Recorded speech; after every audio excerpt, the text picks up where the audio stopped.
Five, four, three, two, one. Hello and welcome to Success Series with Ravi, a YouTube channel where we talk to successful people from all around the world and learn from them the secrets to success. Before I introduce you to my guest, I would like you to hit that subscribe button. And the reason is we talk to accomplished people from all around the world and they share valuable insights and wisdom. And for that wisdom to be shared wide and far, YouTube only helps it if the subscribers are we have the right subscribers, and that helps to reach far and wide. So yeah, that just helps you. So please feel free to hit the subscribe button. And with that, I'm excited to have with me a very inspirational guest who I accidentally bumped into while watching one of those YouTube videos. His name is William Thomas. William is actually a leadership coach. He's an author. He's an organizational culture specialist. But he shot into fame with what he achieved, and he's achieved something superhuman. Not everybody achieves this in their regular lives, and that's exactly what makes him special. He began running at the age of 42, and then he ran his first marathon 9 months later, and he was looking for a new goal, and then he set out to complete the marathon grand slam, which is running a marathon on all 7 continents and including the North Pole. In addition to running marathons in the United States, his grand slam journey took him to Singapore, France, Brazil, South Africa, Australia, Antarctica, and as I said, ultimately North Pole. He wrote his story of his multi-year journey in his book Cross the Lines, and yeah, it's a fascinating read. So yeah, I mean, please join hands and welcome William to this podcast. And I'm very as I said, feel free to also ask questions. We'll be taking live questions here. So let me put William on screen here. Hello, All right. William, how are you doing today? Doing great, doing great. And thanks so much for setting up this conversation. I've been looking forward to this. Yeah, same here. As I said, I shared about your story on social media, and it has created a bit of a buzz. And I have some friends pinging up. So they said, "Hey, could you ask this? Could you ask that?" And I said, "Yeah, please feel free to join live and ask yourself." So yeah, I have a bunch of questions myself. But before we go deep into these questions, I would let you set the foundation by talking a bit about your interesting life trajectory, your career trajectory, and you have been in the army. Maybe you could set the context by starting with that. Sure. So I'm talking to you now from Singapore. I've been living here for a while. I'm a leadership coach, and I provide leadership training workshops and individual coaching to folks around Asia. This is working for my own business. I've had this business since 2014. I spent a couple of years before that working as an HR consultant here in Asia, based in Singapore. Before I moved over here in 2012, I was a professor at Georgetown University in Washington, D.C. And then before that, for 21 years, I was an officer in the United States Air Force.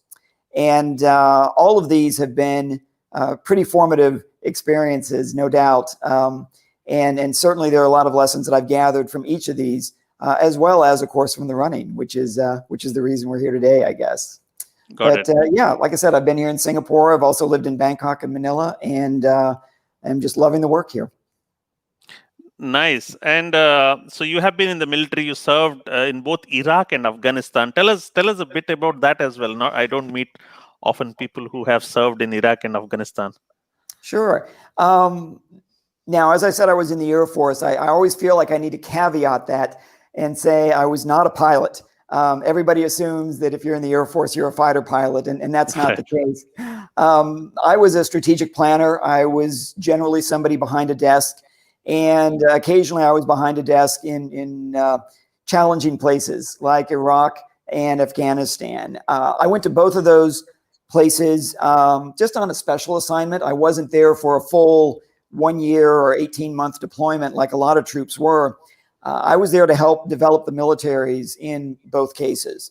So in Iraq, I was with the command that was helping to train the Iraqi army and the Iraqi police and set them up as institutions that could that people would trust and that could also defend the nation of Iraq. And then in Afghanistan, I was there for a couple of months, helping to set up the National Military Academy of Afghanistan, which is a 4-year military university to help develop the professional officer corps for the Afghan army. Both of those were fascinating experiences. In both cases, I was incredibly unprepared to go over there. I think there's a sense that if you're in the military, there's a certain skill set that everybody has in common, and that's not necessarily true. And certainly, as an Air Force strategist, I was not prepared for those kinds of combat conditions. That's changed in the 15 years since I was over there. They've gotten a lot better about that. But I can tell you that when I went to those places, it was a brand new world for me. It really, really was. Yeah. Got it.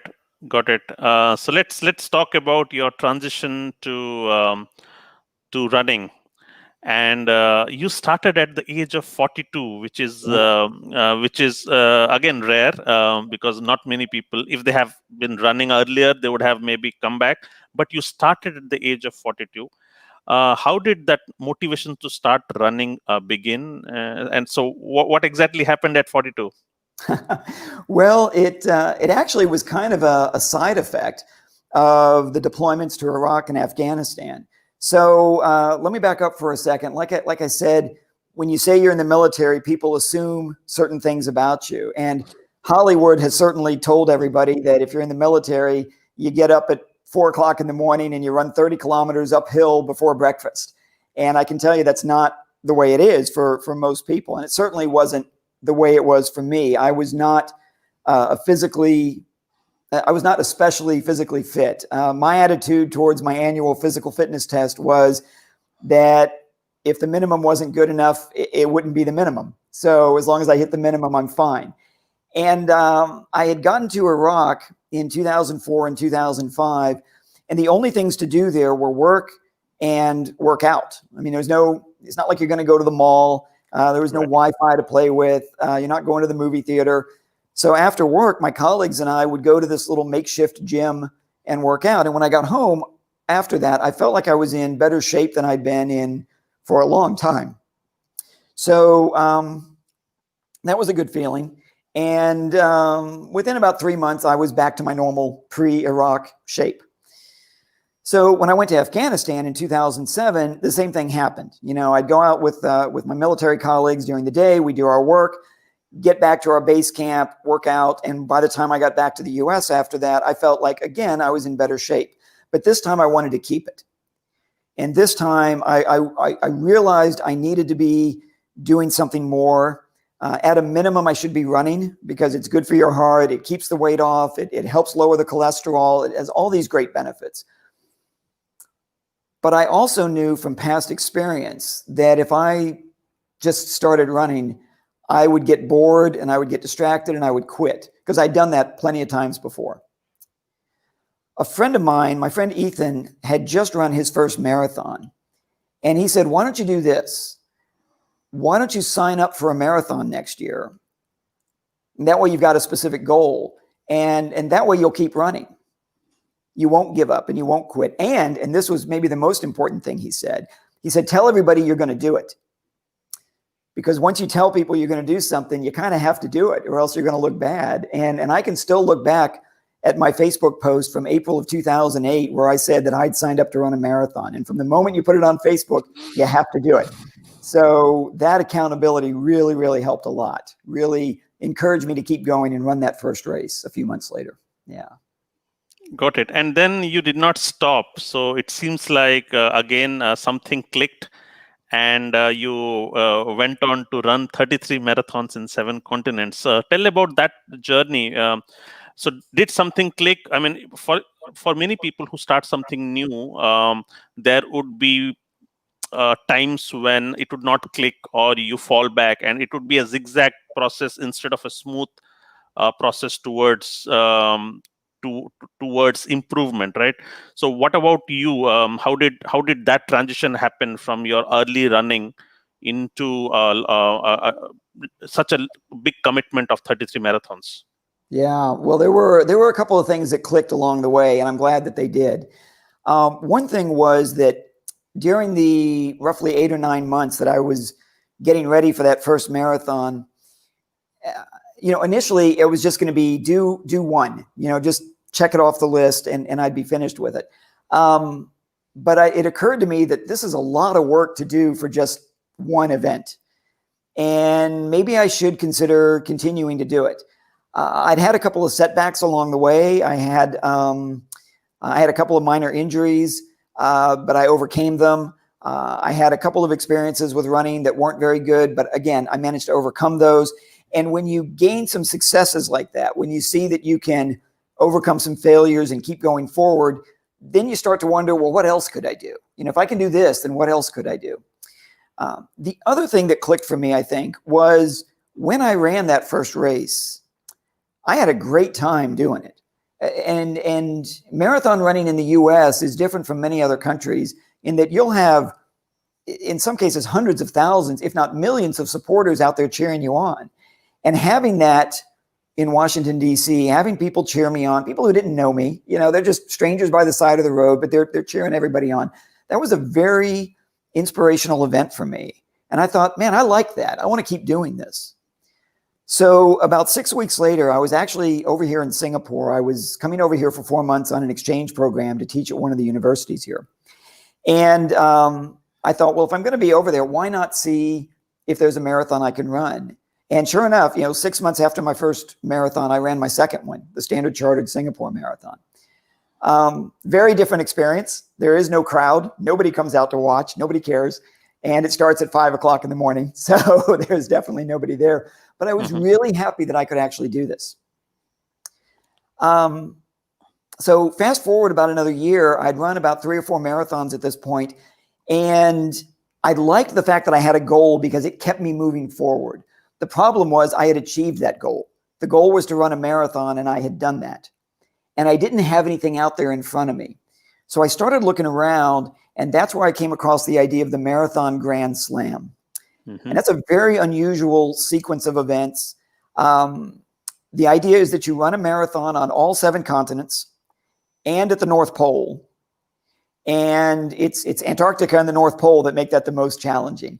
And I looked at that and I said, that's going to take me a few years. That's going to be exciting. That's going to keep me motivated. I'm going to do that.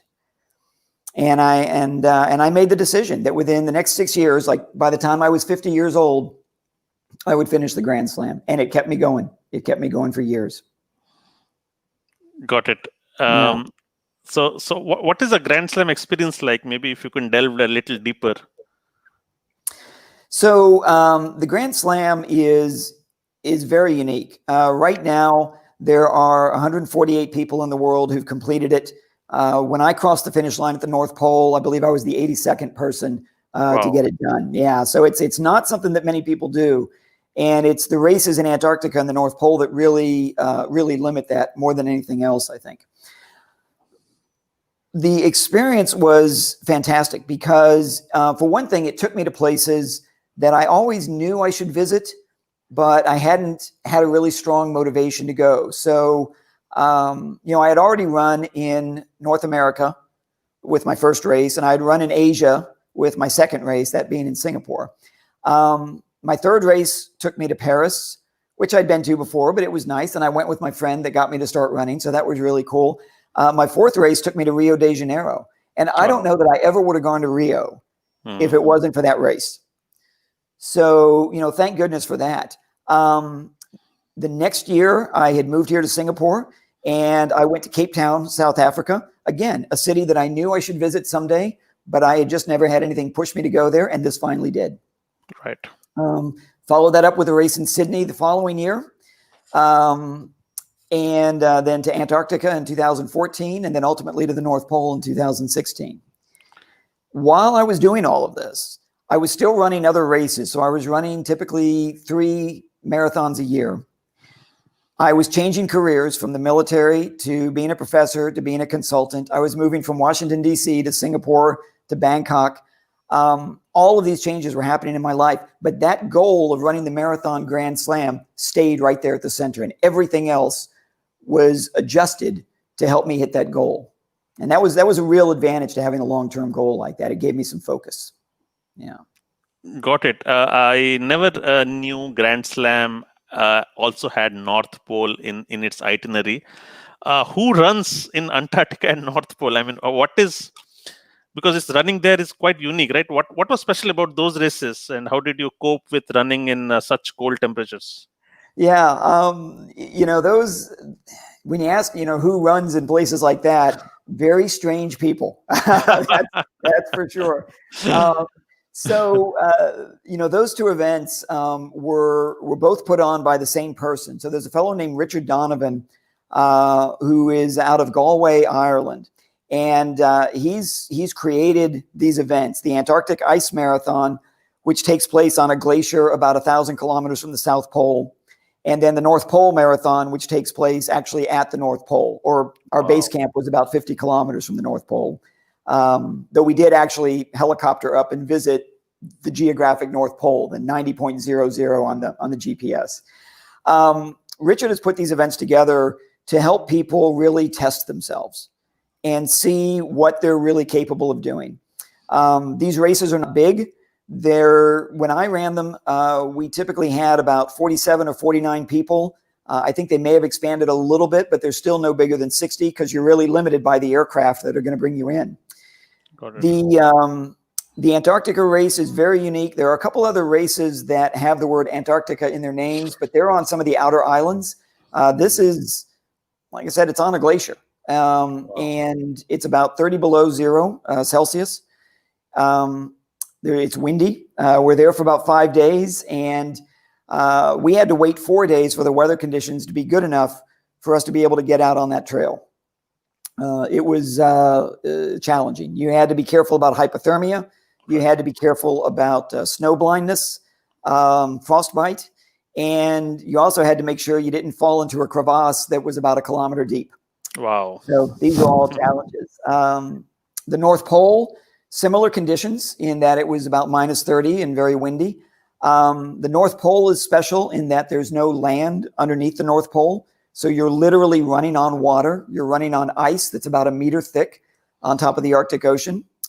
And while we were there, about 5 hours after I arrived, and we were still waiting for the second plane load of marathoners to come in, the ice at our base camp cracked open about 1 meter. And it cracked right across our runway.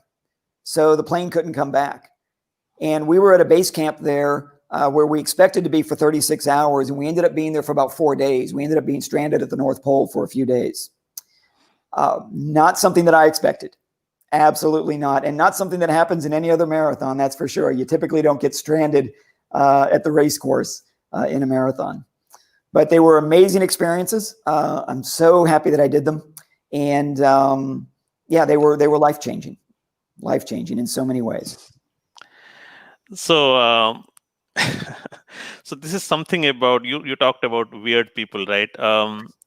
Why on earth would somebody choose such physically grueling goals in life? I mean, I'm just trying to understand the psychology behind embracing painful goals. Why should you embrace pain, and what is the inherent drive and motivation for chasing such grueling goals? Everybody's going to have their own motivation, and I think it does help people if they understand their motivation. If they sit down and think about why they want to do what they want to do, because it'll help them figure out how to prioritize it. It'll help them figure out how much effort and how many resources to put into it. For me, running the marathon was about proving to myself that I could do something that I never thought I could do. I was not physically active growing up. I spent a couple of years wearing a back brace to correct a problem with my spine. I was not athletic at all, and it showed. I felt like I had other talents. I was good in school, and I'm a nice guy, but I was certainly never physically fit. So when this opportunity came up, it was a chance to prove to myself, first of all, that I could do something that I had never done before. And then with the Grand Slam, I think it became about proving that I could do something that even other people hadn't done. That I was able to do something unique in a sport. Because I can tell you, growing up and as an adult, that was never an option for me. I never saw that as an option. But I think I saw this, and I saw that I could do this. And if I kept working at it, I could do even more. And I just wanted to see how far I could go. I wanted to see how far I could take it. And the answer is I could take it to the ends of the earth, which really added a lot to my self-confidence. It added a lot to my motivation to then go out and do other things besides running. Yeah. Right. And so when you chase such goals, how do you prepare your mind? For example, when you started this at the outset, you weren't experienced, right? So, Right. and you're also not surrounded by such people in your regular life, right? So how do you prepare yourself? How do you think beyond the ordinary? Because that is, you're not habituated to think like that. Does it help to surround yourself? Like, did you have a community where you went in and spent time, you spoke to people who are also runners and stuff like that? How did you prepare yourself mentally? I would say that having the right people around you is very helpful. It's a very helpful way to keep pushing yourself. When I first said that I was going to run a marathon, I had a number of people who looked at me and said, "There's no way you can do that. You haven't done that yet, so you're certainly not going to be able to do it. Well, look at you. You're not in shape to do that." That's what I heard from some folks. I generally don't talk to those folks anymore. One of the things that I came out of this with was a feeling that I want to surround myself with people who will help me to be better. Either because they're inspirational themselves, or they're supportive. They will check in. They will see if I'm having trouble. They'll try to help me out if I am. They want me to succeed. There are plenty of people in this world who don't want you to succeed. And the key, I think, is to push those people out of your life. Whether it's professionally or personally, you need to put those people aside, or at least ignore them. For me, it was about finding the people who would be supportive. I've also learned a lot from other runners. And when I moved here to Singapore years ago, I joined a running group, and I'm in a couple different groups now. And that's been great because I learn a lot from those other folks. People who are more experienced at it than I am. People who have run marathons and ultra marathons and triathlons. I can learn a lot from them. Not just the techniques, but also the psychology and the emotions. So it's great to surround yourself with a community of people who will be supportive. Not people who will always say, yes, yes, yes, yes, yes. But people who will challenge you. And I think that's a great way to help yourself keep progressing forward. Yeah. Got it. I mean, running for me, I'm not a runner with any stretch of imagination, especially because I find it quite boring. It's a solitary sport. So what is special about running that attracts you? I mean, you could have picked any other sport, right? So what were you attracted towards this sport, the solitary sport? It's funny. I have friends who can't wait to put on their running shoes and get out in the evening. They live for that. When they go to work, that's just killing time until they can go running. And that's actually not my feeling. I kind of have to push myself to get out there.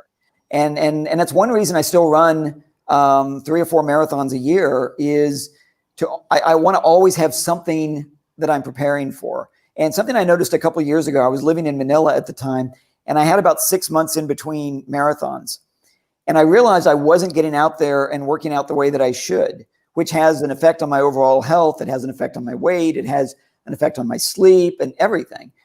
So I signed up for a marathon just to have a target. So that's one of the things that really helps is when I get out there and run, I don't just picture the road in front of me. I picture myself actually running whatever the next race is going to be. I have that visualization of the next goal, and that really helps. Something else that I find myself doing is making use of that time. For a lot of people, they get out there and run, and that's a way to de-stress. It's a way to get away from work and get away from their hassles and just not think about anything. I'm kind of the opposite. If I'm running by myself, I use that as an opportunity to work through things for work. So, for example, if I'm going to be giving a talk at a company, and I know the talk's going to be about 45 minutes long, then I'll use 45 minutes of that run to practice it. And that keeps me going. Everybody has their own thing. Some people run with music. Some people run a different route every day just to have something different. Some people always run in groups just to have people to talk to or people to push them. For me, it's rehearsal time for a lot of the work I'm going to be doing. Yeah. Got it. Let's take some audience questions Sure. before I proceed with more questions that I have. So this comes from Zaiman Yusuf, and Zaiman says, if you can see the question on the screen, it says, are there specific races that qualify for the Grand Slam, or just any marathons in the different continents? I'm not sure if I got the question, but did you get that? Okay, sure. Yeah, I see that there. So there are some limitations, not many, but there are a few. So the rules of the Grand Slam, first of all, require that the 7 continental runs actually be on the continent. So there are some that might not necessarily count. And I've had some friends who ran in Hawaii, for example, and that didn't necessarily count for North America because it's not on the continental shelf. In Antarctica, I mentioned that there are some other races with the word Antarctica in their name, which are fun races, but they're a very different kind of environment. They're not the kilometer deep snow and ice on a glacier. It's more like dirt roads and gravel at some research stations. For Antarctica, the Antarctic Ice Marathon is the only one currently that counts. It's within the Antarctic Circle. It's below 80 degrees latitude, and that's the one that counts. And then, of course, for the North Pole, there is only one North Pole Marathon. And so that's a requirement to hit the Grand Slam. So for the most part, it's any 42-kilometer race or above. If you run an ultra marathon, if you run a 50K or 100K race, first of all, yay for you, because I'm not doing that. And but that would count too. Yeah. So it's not like the World Marathon Majors, which is a series of 6 specific races. Chicago, New York, London, Berlin, Tokyo, and of course Boston. For the Grand Slam, you can pretty much pick and choose. Yeah. Got it. Here's a question from Amit. Amit is also from Singapore. He's a friend of mine, an avid runner. So he asks, how have you invested in your knowledge of the sport? How have I invested in my knowledge of the sport? I read a lot. I always do anyway. And I found myself reading some different running books, reading books by Scott Jurek or Ryan Hall has a book that came out this year that is pretty good. Bill Rogers had a really good book. He was I picked that up last year. I find that reading about other people's experiences leads me to put my own experiences in context. So it's not like I'm trying to simulate their experiences. I'm not trying to recreate it, but it helps me understand my experiences more. So I find that reading does help quite a bit. Talking with other runners, reaching out to other runners, whether they're Olympians or people just starting out, is a great way to really understand yourself in the context of this sport a lot better. I think the more experiences you're aware of, the more you can figure out what you really want to do with the sport and how much effort you want to put into it and what specific goals you're going to have. Yeah. Excellent. Let's move ahead. How about injuries? You started at 42. Yeah. 42. So I started running because I'm a gym rat. Okay. I'm more at home in the gym, but because of the COVID crisis, Corona crisis, it seems unlikely that I would be going back to the gym anytime sooner. So to compensate for that, 6 months of no activity, and then I felt guilty, and then I pushed myself to running. And after 3 days of running, I injured my groin. So so it happens to me at this age. But you started at 42. How about injuries? How do you manage?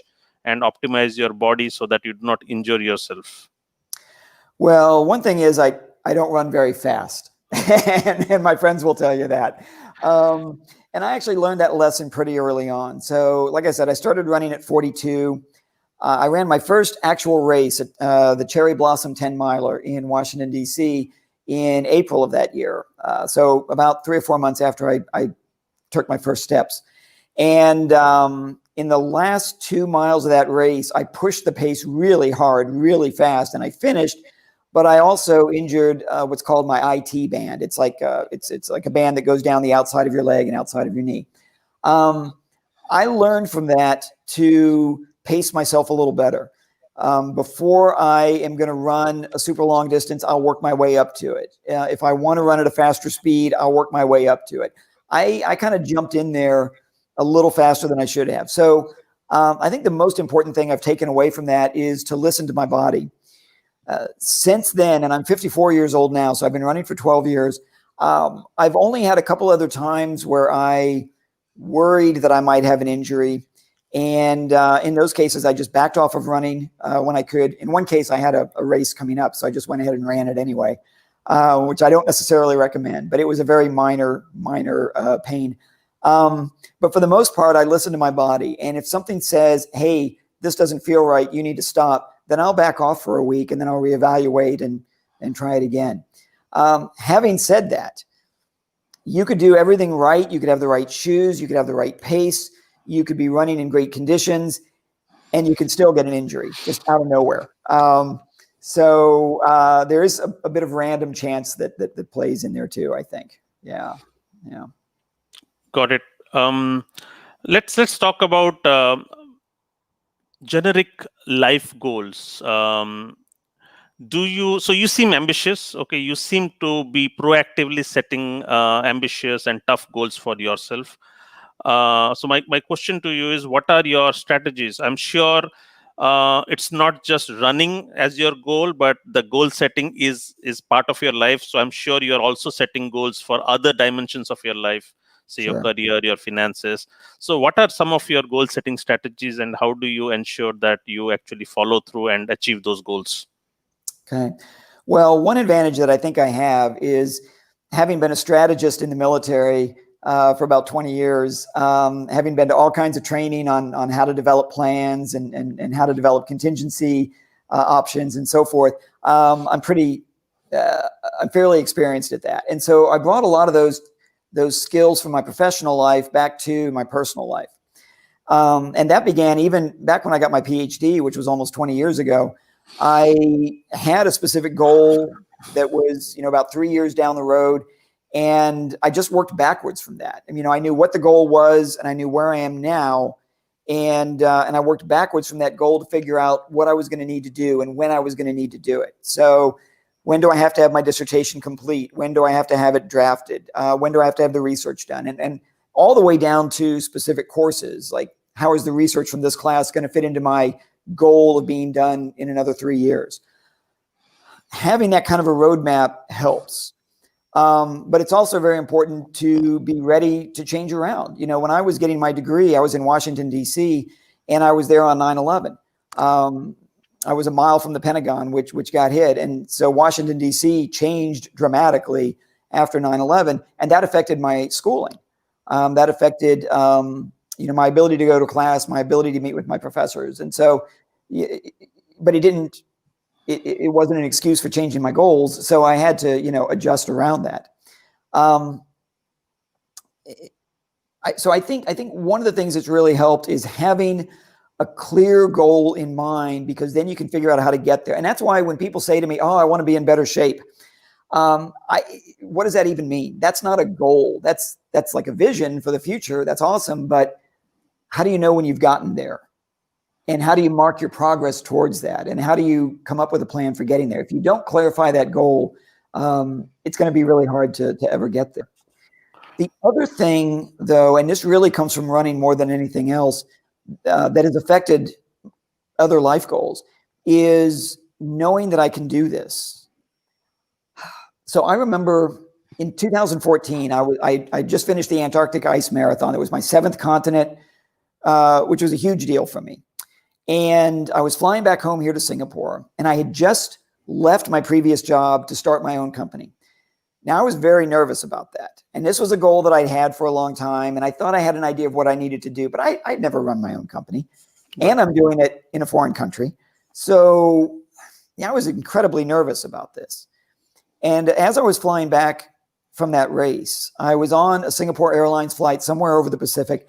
And I remember thinking to myself, I just ran a marathon in Antarctica.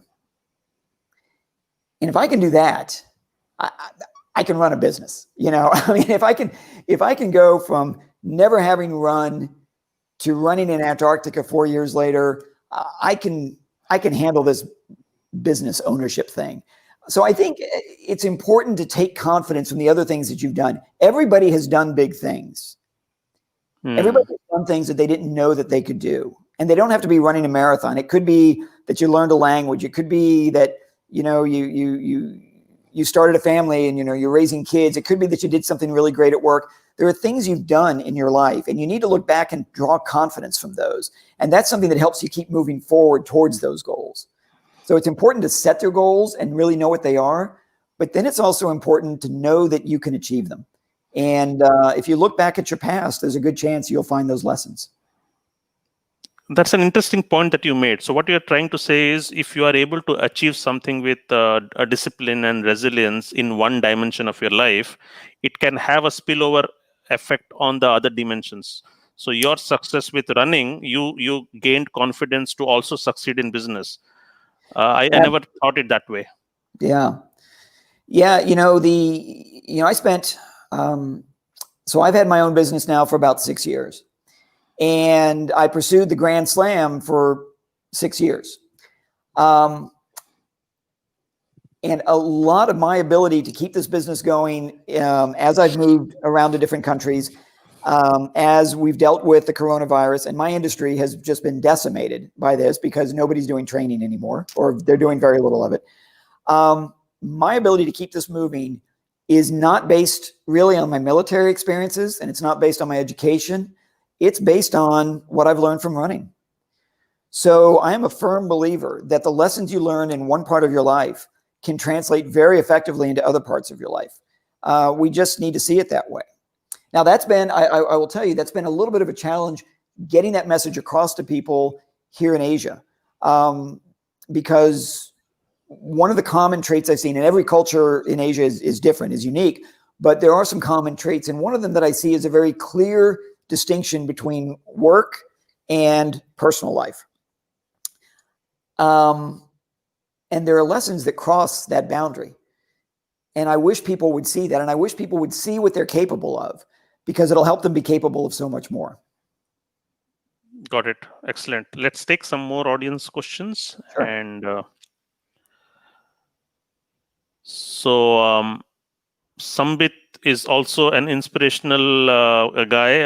So Sambit is a friend of mine in India, Bangalore. He is actually pursuing a goal of running 5 kilometers every day for 100 consecutive days.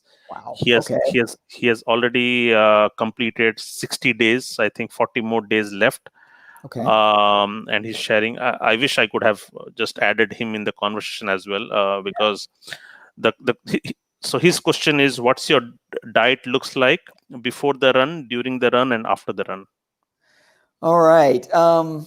Yeah, my diet. So, that's another thing that I learned about as I got started running. For the first year that I ran, all I did was run.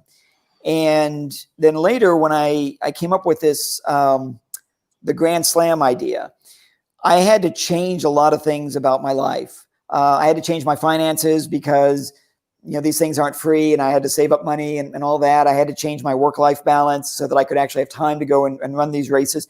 And I had to change my diet. Health and fitness starts in the kitchen, not out there running. So you really need to pay attention to your nutrition and pay attention to your diet. For me, I've tried a few different things. So to help keep my weight under control, some things that I've done include, intermittent fasting, and really shifting away from carbohydrates towards more protein as part of my regular diet. However, when I do have a race coming up, I will shift that diet back, and I will go more towards carbohydrates, and I may take in more fat just to have some fuel. Because I have had cases, and I had a case just a couple of weeks ago where I went out for a run, and I had done 12 kilometers around lunchtime, and I was going out for another 13 in the evening because of a challenge that I was involved in, and I went a little overboard. I went out for that evening 13-kilometer run. I got 4 kilometers into it, and I was done. And I walked over to a subway station and came home because I couldn't do it. I didn't have the fuel. So it's important to fuel yourself up. For long runs, half marathon and above, from anything from 21K and up, the whole carbohydrates the day before, I'm a big fan of that, whether it's pasta or rice or what have you. During a race, especially, again, anything over half a marathon, I'll have some gel packets with me. The brand I use is called GU, spelled GU. These are just like a soft, they're carbohydrates. They may have caffeine. They may have various electrolytes. They're like a nutrition during the race. And I take that about every 45 minutes. I've got to train with some of that for at least a week beforehand so that the first time I take it isn't when I'm in the middle of the race, because your stomach might rebel. But it's important to have some kind of nutrition going during the race. And then drink water, a lot of it. After the race, I'm having a big old, I'm going to have I'm going to have something big. Whether it's a big burger or going out for a big plate of pasta, I'm going to eat a lot. And what I tell myself is, hey, I just ran a marathon. I can eat anything. And when I got started running, I used to tell myself that for about a week after a marathon. Nowadays, I do that for maybe 2 days because I realize the metabolism is not going for an entire week. But I think it's important to restock your body after a race. You really deplete yourself after that. So, running 5K every day for 100 days, it's different because it breaks up the distance from day to day. But because it's so consistent, and because he's pushing his body every single day, it's important to have some consistency, I think, in the diet. I think it would be important for the next 40 days to find what makes you feel right and then stick with it. Be careful about changing it up too much for the next 40 days. And that's an awesome goal, by the way. I am so impressed by that kind of dedication to be able to get out there and do it every day. I don't get out and run every day. And I'm so impressed by somebody who can get out there and do that. That's awesome. So kudos. Yeah. Yeah. I wanted to ask Sambit, so the thing is, it's about what is discipline? Discipline is your ability to do things even when you don't feel like, right? Yeah. How do you negotiate with yourself when you don't feel like running, and then there is a big commitment that you have in front of you, but you do not feel like going out today, tomorrow? Weather could be an excuse. Everything is an excuse. How do you negotiate with yourself? Yeah, I'll tell you, it's been pouring down rain here in Singapore all day, and I'm supposed to go out and run, and I'm still not sure that's going to happen. But how do you push yourself to get out? So one thing I do is, like I mentioned earlier, I try to always have a race that I'm preparing for. And so if you do 3 or 4 races a year, you can typically put about 3 months in between them. And that way, as you finish one, then you get into the cycle for the next one. So for me, that helps a lot. One of the things that's really helped with that has been to run for charity. And I've run 4 marathons for charity: New York City Marathon, the London Marathon, the Boston Marathon, and I thought there was another one. Okay, so I've run 3. But in any case, I've run those for charity. And when you've taken on a commitment like that, now it's not just a commitment to yourself. It's all those people who've donated money, and you've said, I'm going to go out and do this. And so you owe it to them also to get out there and do it right. And you owe it to the charity for allowing you to run with them. So having some accountability to other people can really help you get out there also. Now, having said that, as far as pushing yourself to get out there, whether it's through events or through some other form of accountability, there are times when you're not going to feel like doing something, and you have to tell yourself that it's okay to not do it. Mm-hmm. There are times that it's okay. Certainly if your body is telling you, hey, I'm not feeling right, If we go out there today, you may regret it. Then maybe you need to listen to that. Okay. It's okay to not be perfect all the time. It's okay to not do everything that you say you're going to do. I can tell you that when I originally looked at running the North Pole Marathon to finish out my Grand Slam, I had planned to do it in 2015, in April of 2015, because I was going to turn 50 in January of 2016. And I said I wanted to have this done before I was 50. But when 2015 came around, I had just started my own business and I was moving to a new country. I was moving to Thailand, and I didn't know what my income was going to be like. I didn't know what my finances were going to be like. And I realized that going off to the North Pole on this 3-week adventure was probably not something that I needed to do. So I had originally told a friend of mine that I was going to run the Grand Slam before I was 50. I went back to that friend and said, look, I know I said I'd do it before I was 50. What if I change it to 2016? I'm going to be about 3 months late, 3 months past the goal. What are your thoughts on that? And he said, look, the important thing isn't when you do it. The important thing is that you do it. So you got to think a little bit about your priorities too. And if you're pushing yourself to do something you absolutely don't want to do, you need to ask yourself, do I really need to be doing this? Or is it okay not to run today? Is it okay not to do this by this deadline? And that's true with running, and it's true with work, and it's true with things with your family. You got to figure out what's most important. And sometimes it's not getting this done today. Sometimes there's something else. Yeah. Got it. Yeah. So, but most elite athletes and high performance athletes, they do not have the luxury of negotiating with themselves and saying, okay, let me have a rest today, because they need to put in those many hours to practice at that level, isn't it? Right. If you are just participating in a marathon, it might not be the commitment, the level of commitment might not be that high.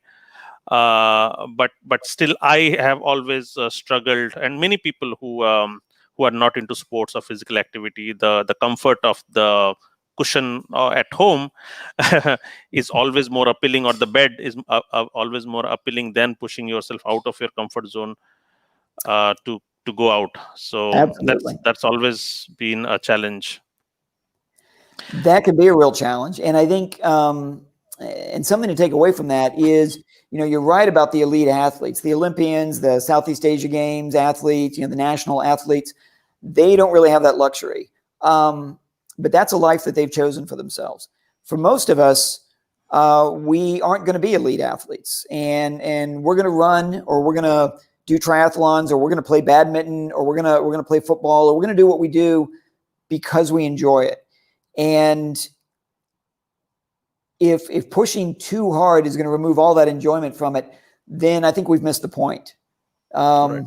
So it's one of the advantages, I give talks to companies sometimes about this. And one of the advantages I think I bring in when I give a talk like this is I say, look, I'm not an Olympian.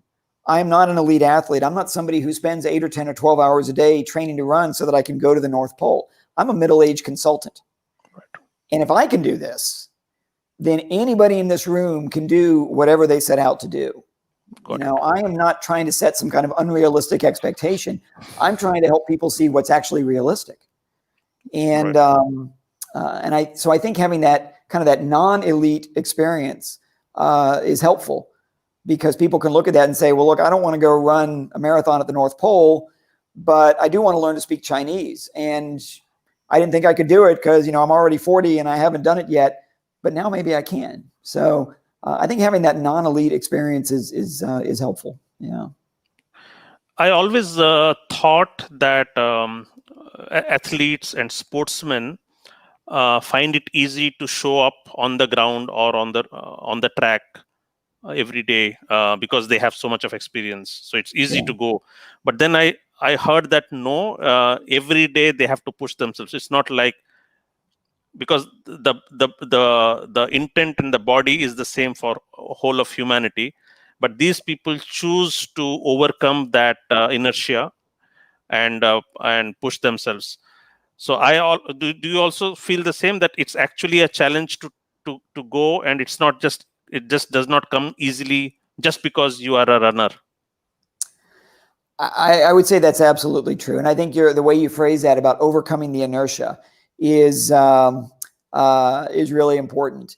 And In fact, that came up just about a week ago. I've got a Saturday morning running group, and last Saturday I woke up and a couple of the guys were supposed to meet over here, and it was pouring down rain, and I got texts from them, and one of them said, I'm lying here in bed, and the inertia is strong.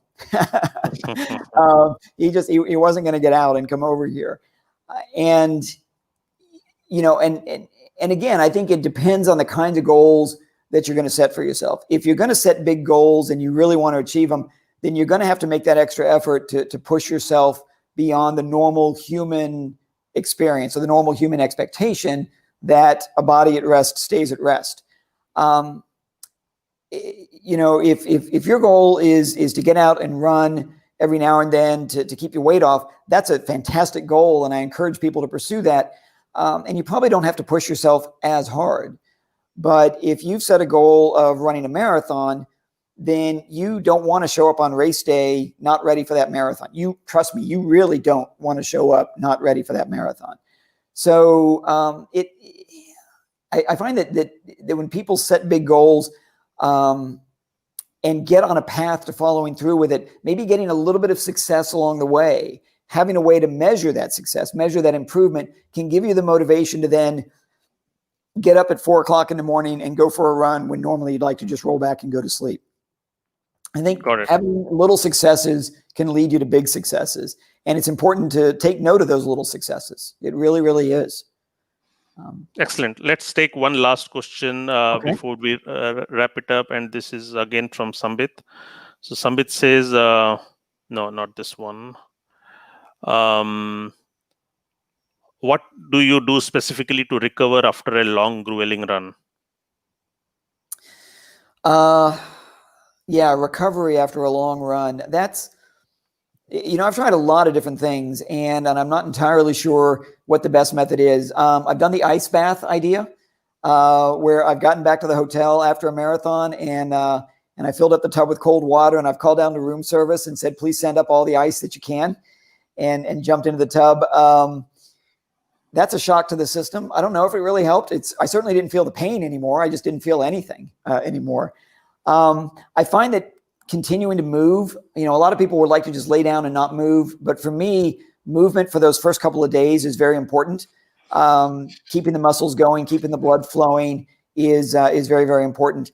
And there's something that I learned from my mom, actually, that I think has helped a lot. There is, a lot of people will take ibuprofen, which is an anti-inflammatory. It's a way to relieve pain. I discourage people from doing that because taking ibuprofen when you're dehydrated can cause kidney damage. And after a big race, your body's going to be dehydrated. I don't care how much you drank, you're still going to be dehydrated. So you could cause some problems for yourself. My mom drinks a glass of tart cherry juice every day. She learned this from her chiropractor. Now, I looked at that for a long time and said, I don't know that it's really doing anything. Maybe that's just, kind of an urban legend or something. I took my mom to London a couple of years ago, and at the time she was 78 years old. And for 8 days, we ran around that country, ran around the UK, and she had more energy than I did. And after that, I got home and I said, I need to find a place that sells tart cherry juice.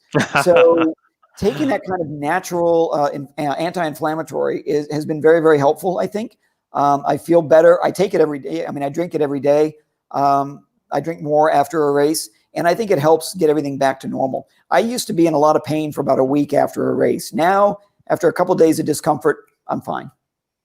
Nice. Not just the cherry juice, but, just like I said, having a lot of movement and stuff really helps too. Yeah, it does. Thank you. So Sambit, hope you found your answer. There's a last question from Amit. And he says, with all the goals that you have accomplished, what is the next big one? Well, I guess there's a couple ways to look at that. When I finished the Grand Slam, my next goal was to do all 6 of the Abbott World Marathon Majors and become what they call a 6-star finisher. And I finished that with Boston last year. That was my sixth major with the Boston Marathon last year. So that one's done. So the next goal, I guess, would be to get my marathon time below 4 hours. And I know there's some marathoners who may be listening who are saying 4 hours, that's really slow.